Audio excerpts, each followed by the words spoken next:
Hi, I want to share with you the next installment on my on this series of soul poems and soul poetry. This poem is written by Thomas Griffin, who's actually a friend of mine who lived in this house before I did. And Thomas Griffin, I think, is a great poet, and I hope he realizes that as much as I do. So the poem is called Praises of This Place, and it goes like this. If not now, when? Who will sing the praises of this place, if not you? Just one word in your own voice would cock the heads of robins, but today they're listening only to worms. Every morning, 1,000 birds give the world a chorus of themselves without hesitation or regret. All through the day, the trees and sky speak in the hushed voices of lovers, while at night, the grasses sigh in the warm hands of the evening breeze, while fireflies flash their honest love to the distant stars passing overhead.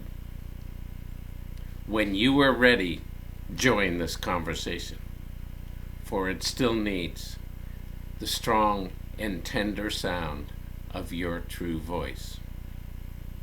Oh, so I say this to you, and one of the important things this poem says to me is, who will sing the praises of this place if not you? I think one of the things we people are on the planet for is we tell the story of the earth.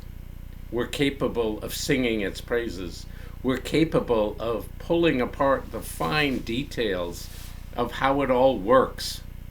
The biology, the history, the ecology, the connection between the grand archetypes of human awareness and how we perceive things, and the particular way the physical sensory reality is put together.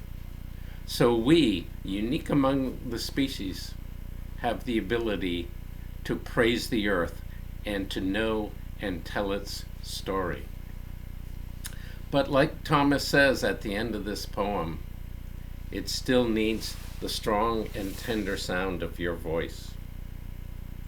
So I'm encouraging you and myself, all of us, to find that voice, to find the unique way we see the world, perceive the world, to bring our unique gifts, our talents, our perceptions, our love, our capacities for knowing new and different things, and to bring them to the table.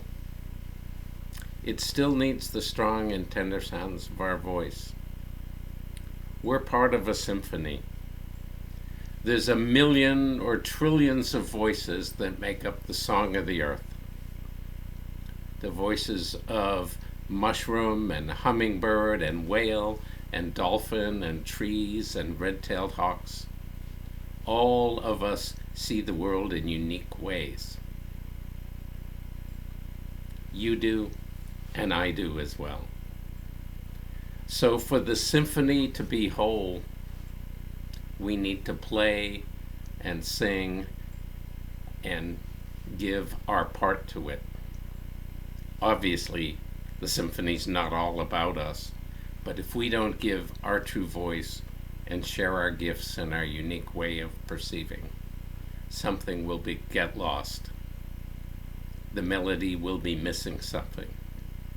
So, praise this place, and praise and love yourself for having a unique way of seeing the world, and share that. All right, have a good day.